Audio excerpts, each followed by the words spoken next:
Écoutez, merci beaucoup pour cette invitation. Je voulais vous rapporter en quelques minutes, je ne vais pas parler pendant une demi-heure, de l'atelier sur les infections urinaires qu'on a animé avec Albert Soto, infectiologue à Nîmes, et moi-même, urologue, concernant le microbiote et l'urine.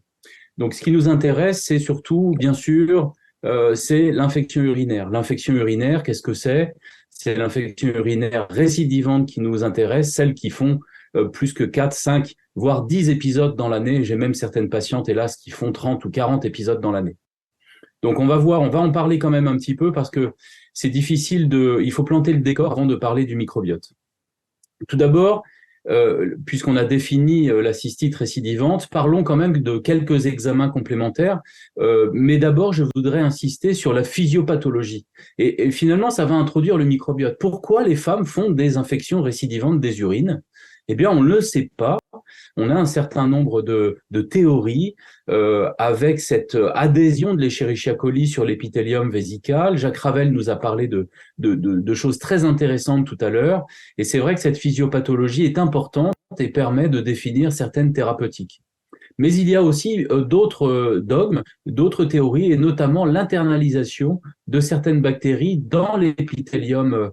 Donc les bactéries deviennent intracellulaires. Et ça, peut-être qu'elles sont quiescentes et qu'un jour, elles ressortent sous quelques stimuli que ce soit et provoquent des infections avec des symptômes. Donc l'internalisation dans la muqueuse vésicale. Ce biofilm, qui est une espèce de carapace que les bactéries vont se fabriquer et vont pouvoir résister aux antibiotiques notamment. Alors, concernant l'internalisation, et Jacques Ravel nous l'a bien exposé tout à l'heure, il y a aussi d'autres concepts, et notamment de l'internalisation des bactéries dans le vagin, qui sont responsables peut-être de dysbiose vaginale, mais peut-être aussi contribuent à l'augmentation des fréquences des infections urinaires. Le biofilm, vous avez ici de multiples exemples de biofilms en microscopie électronique ou en microscopie standard, et c'est vrai que c'est intelligent, ces bactéries protègent les antibiotiques. L'internalisation dans la muqueuse vaginale, on en a parlé. Donc, vous voyez que la physiopathologie, eh bien, on a quelques idées, mais on n'a pas de certitude quand même. Alors, pourquoi elles font-elles des infections urinaires? Comment en faire le diagnostic? Eh bien, tout d'abord, il faut rappeler à nos collègues, et puis peut-être à des femmes qui font des infections récidivantes, que ce n'est pas l'examen d'urine qui fait le diagnostic, c'est la clinique. Avoir un examen positif des urines n'est pas le témoin d'une infection urinaire. Avoir des symptômes avec une bactérie présente, oui, c'est une infection urinaire. Mais dans ce cas-là, c'est un symptôme qu'on appelle de la phase de remplissage et classiquement des brûlures mictionnelles ou des envies pressantes ou fréquentes. Alors, les facteurs de risque sont multiples, vous les connaissez. Bien sûr qu'il y a l'activité sexuelle, l'utilisation de spermicides. Et on a vu tout à l'heure une belle diapositive de Jacques Ravel qui nous montrait que la contraception orale pouvait modifier la présence de lactobacilles. Et c'est un des dogmes concernant les spermicides et l'utilisation des spermicides qui augmenterait la récidive des infections urinaires. Alors, évidemment, on peut changer les spermicides. En revanche, on ne va pas sexuelle, c'est difficile. On peut traiter une incontinence, on peut traiter une descente d'organes, on peut traiter un résidu post-mictionnel, mais il y a un certain nombre de choses que l'on ne peut pas traiter, notamment, par exemple, le groupe sanguin.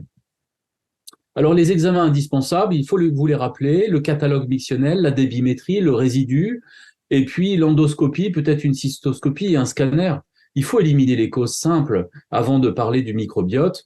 Si une patiente a un calcul urinaire, un calcul rénal, il est évident qu'on peut parler de microbiote autant que l'on veut. Tant qu'elle a ses calculs, elle fera des infections récidivantes des urines. Alors, notre but est de diminuer la consommation d'antibiotiques, de soulager ces femmes. Premier concept, ne pas avoir peur de la résistance. On sait aujourd'hui qu'il y a un certain nombre de bactéries qui sont, lorsqu'elles sont résistantes, sont moins virulentes et inversement. Il faut aussi parler de la colonisation et arrêter de faire des ECBU largues à qui ne servent à rien, puisque parfois ils sont traités. Et aujourd'hui, on sait bien, grâce à cette étude de Thomas Sokai, que lorsque vous traitez une bactérie présente dans l'urine alors qu'il n'y a pas de symptômes, eh bien, vous risquez d'augmenter la présence de symptômes. Donc, vous voyez que l'antibiotique, ça ne fait pas tout. C'est pour ça qu'on a toutes ces thérapies qui arrivent et on a vu tout à l'heure avec de grands espoirs ces produits à base de lactine V, par exemple. Alors, quels sont les traitements habituels? Je vais passer très, très vite parce qu'on a des recommandations et puis on a aussi un temps imparti. Alors, Les recommandations nous disent quoi? Eh ben, le canéphron, hein, qui est l'association de 3 plantes, nous permettent de réduire les crises. Donc, je passe. On a la médecine alternative, l'acupuncture. Les études ne sont pas très en faveur et donc ce n'est pas dans les recommandations. L'hypnose, ça pourrait agir sur le stress et pourtant, à part cette étude pilote du CHU de Nice, il n'y a pas grand-chose dans la littérature et ce n'est pas dans les recommandations. La microkinésithérapie, ce n'est pas reconnu par les kinés et ce n'est pas dans les recommandations. Il y a une étude pilote en cours. Les AINS, les anti-inflammatoires non stéroïdiens, à éviter absolument, même si ça diminue les symptômes. Il y a certains articles qui ont parlé d'une augmentation du risque d'infection du rein. Donc, il faut éviter dans la cystite d'utiliser des AINS. En tout cas, ça semble inférieur à l'antibiothérapie. La canneberge, oui, hein, ça marche, la canneberge. Et d'ailleurs, c'est dans les recommandations, et notamment les recommandations françaises. On va les mettre dans les recommandations européennes. Je participe à ces recommandations grâce à une Cochrane revue qui est parue cette année, qui montre qu'il y a un bénéfice à la canneberge chez les femmes qui font des infections récidivantes à Escherichia coli, à condition de ne pas avoir tous ces facteurs de risque que l'on connaît, et notamment pas de troubles de la vidange de la vessie, bien sûr. Le démanose, oui, oui, dans les recommandations européennes, elles sont présentes.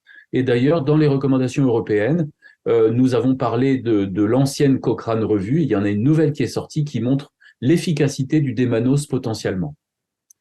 Méthénaminipurate aussi dans les recommandations européennes avec une Cochrane qui est positive. La vaccination, qui n'est pas une vaccination, hein, un lyophilisat d'Escherichia coli qui fonctionne. On essaye de l'avoir en France, c'est un peu difficile. On travaille avec les tutelles sur ce sujet, mais ça a une efficacité chez certaines femmes, et notamment contre Escherichia coli. L'acide hyaluronique plus chondroïtine sulfate, ce n'est pas présent dans les recommandations. Il y a un papier qui est très en faveur. Moi, j'ai une expérience plutôt favorable avec quelques femmes améliorées, pas toutes évidemment. Ce serait un miracle. La chirurgie aussi, on a de la chirurgie qui peut réduire les risques de récidive des infections récidivantes des urines, des cystites récidivantes, avec certains qui ont testé les urétrotomies internes, la méatotomie, la méatoskénectomie, l'ablation des glandes de Skene, la section des brides hyménéales, l'électrocoagulation. Il y a peu d'études. Pour l'instant, je vous conseille de faire cela dans le cadre d'études afin de pouvoir rapporter les résultats à la communauté ensuite. Alors, l'espoir, les phages, tout à l'heure, on en a parlé, hein, et c'est Jacques Ravel qui en a parlé et qui en parle certainement mieux que moi. Ces phages qui sont des virus antibactériens. Il y a quelques espoirs et quelques essais en cours qui concernent la fabrication de phages antibactériens, mais il faut un phage pour une femme et ce ne sera pas le même phage pour une autre femme. Donc, c'est peut-être un avenir intéressant, mais on va passer très, très vite. Alors, le rôle du microbiote dans tout ça, eh bien, quand on regarde la littérature, vous voyez que on a une courbe asymptotique qui monte assez rapidement avec 127 000 papiers parus depuis 2004 jusqu'à 2024. Hein, j'ai fait cette revue la semaine dernière. Et concernant l'urine, c'est 1713 papiers. Alors, ils ne sont pas tous de grande qualité. Et d'ailleurs, quand on le rapporte, et vous voyez ici en transparent le cancer de la prostate, on voit ici que le microbiote reste quand même assez on va dire parsemé et avec pas beaucoup d'études. Donc on a besoin d'études et grâce à l'Académie du microbiote et l'ensemble des collègues qui sont présents, le laboratoire Bezin, que je remercie vivement pour nous soutenir dans ces recherches, eh bien on avance et je remercie aussi Jacques Ravel qui a de nombreuses recherches à ce sujet et ça nous permet nous, en pratique quotidienne, d'espérer d'avoir des traitements pour nos malades au quotidien. Alors, on a sur l'urine, eh ben, on a plein de choses. Le problème, c'est qu'il y a une chose qui a été démontrée, c'est qu'en fonction de comment vous prélevez l'urine, vous n'aurez pas le même résultat. Et ça, c'est un problème. Ça veut dire que si vous prélevez quelqu'un qui va uriner spontanément dans un pot ou quelqu'un à qui vous faites une sonde vésicale ou à qui vous piquez la vessie au travers la peau, on appelle ça un cathéter suspubien, eh bien, on n'aura pas la même chose. On n'aura pas les mêmes résultats. Donc, il faut absolument qu'on ait des études qui soient bien dessinées et puis surtout claires sur la méthode de recueil de l'urine. Et on voit ici que la meilleure technique semble être la technique de ponction suspubienne qui permet, lorsque l'on soustrait les germes cutanés, d'avoir clairement le microbiote de l'urine. Alors, qu'est-ce qu'on a d'autre? Le microbiote de la femme est très riche et notamment en firmicutes et on voit ici les différences entre entre le microbiote de mes collègues, ou plutôt de leurs recherches, non pas de mes collègues, de l'urine, du vagin et puis de l'intestin. On voit des différences quand même. Et évidemment, il va falloir faire des recherches pour la pathologie sur l'ensemble de ces microbiotes. Parce que, évidemment, sur les infections urinaires, le microbiote vaginal va avoir une implication, c'est certain, mais le microbiote digestif aussi. Mais le lien et la communication entre ces trois microbiotes n'est pas tout à fait clair aujourd'hui. Alors, on a beaucoup de choses sur le microbiote urinaire, et ce que l'on sait, c'est qu'au cours de l'âge, eh bien, ça diminue. Ça diminue à la fois en quantité, mais aussi en qualité. Il y a une variabilité individuelle qui est en fonction du sexe et de l'âge. Donc, en fonction que vous fassiez une étude chez la femme jeune ou chez la femme âgée, vous n'aurez pas les mêmes résultats. Si vous faites une étude avec des hommes et des femmes, vous n'aurez pas les mêmes résultats. En fonction de la méthode de recueil, vous n'aurez pas les mêmes résultats. Donc, vous voyez qu'il faut faire des études, comme disait Jacques Ravel tout à l'heure, extrêmement rigoureuses, probablement randomisées, mais avec une population très clairement indiquée dans matériel et méthode, parce que sinon, on va avoir eh bien, beaucoup trop de germes et puis une hétérogénéité de l'interprétation globale. Alors, il y a plein d'études, on voit des études chinoises notamment, ils ont eu pas mal de budget à la phase initiale pour étudier le microbiote. Je ne connais pas la reproductibilité de leur méthode, mais lorsque l'on regarde la différence entre les femmes âgées et les femmes plus jeunes, eh bien, les femmes âgées avaient un spectre moins diversifié, moins riche, moins de lactobacilles, moins de bifidobactéria et plus de peptococcus. L'effet du diabète, étonnamment, montrait plus de lactobacilles. On pourrait penser que cela augmente le risque infectieux et avec moins de lactobacilles, mais c'est le contraire. Qu'est-ce qu'on a d'autre? Eh bien, on a des choses sur le médulo-lésé. Vous savez que c'est une population qui nous plaît beaucoup en urologie, puisque ce sont, hélas, des hommes et des femmes qui, suite à un accident de la voie publique ou une sclérose en plaques ou une maladie de Parkinson, un accident neurologique, ont des problèmes urinaires et font des infections récidivantes. Et donc, ces gens-là, il convient de leur trouver des solutions absolument. Et le microbiote a été étudié dans cette population et on voit une variabilité de ce microbiote urinaire en fonction, certes, de l'état clinique, du sexe, évidemment, on s'en doutait, mais aussi du mode de vidange. Vous savez très bien que cette population, parfois, se fait des autosondages. Et donc, l'autosondage est une mesure qui est contaminée par l'urètre ou le vagin, localement, probablement. Et donc, ça donne des résultats qui sont un peu hétérogènes. Et pourtant, c'est une population qui a besoin de nous. Il faut absolument se concentrer sur eux. C'est très important. Une autre population importante dans notre univers urologique, ce sont les greffés rénaux. Et cette étude m'est parue extrêmement importante, puisqu'on a des infections récidivantes chez ces patients-là. Et donc, cette population étudiée, c'était des patients qui avaient une bactériurie sans symptômes, c'est-à-dire une colonisation. On faisait un ECBU. Et puis, on prenait cette population chez qui il n'y avait pas de symptômes, mais chez qui il y avait une bactériurie sans symptômes. Eh bien, ce que l'on voit dans cette population, c'est qu'il y avait 30% de bactériurie asymptomatique et qu'il y avait une différence de microbiote entre ceux qui avaient une bactériurie asymptomatique et ceux qui n'en avaient pas. Hélas, ce qui est démontré dans cette étude, c'est que ce n'était pas corrélé à la diminution des infections urinaires symptomatiques, mais c'était corrélé à la bactériurie asymptomatique, qui elle-même n'est pas directement corrélée aux symptômes. Donc, vous voyez, il y a encore du travail à faire, et notamment dans cette population extrêmement importante, qui est le greffé rénal. Alors, tout à l'heure, notre collègue gastro-entérologue nous a brillamment parlé de la transplantation fécale.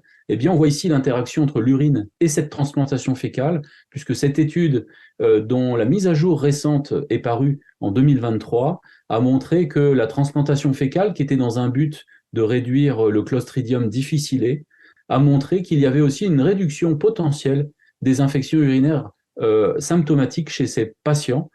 Alors, néanmoins, on s'attendait à avoir d'autres choses, et notamment une diminution de la consommation antibiotique et la diminution de la résistance.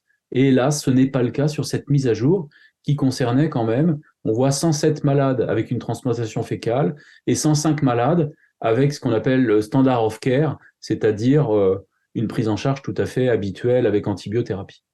Donc, vous voyez qu'il y a vraiment une discussion entre l'urine et l'intestin, entre l'urine et le vagin. Et donc, il faut qu'on travaille tous ensemble pour avancer sur ces sujets.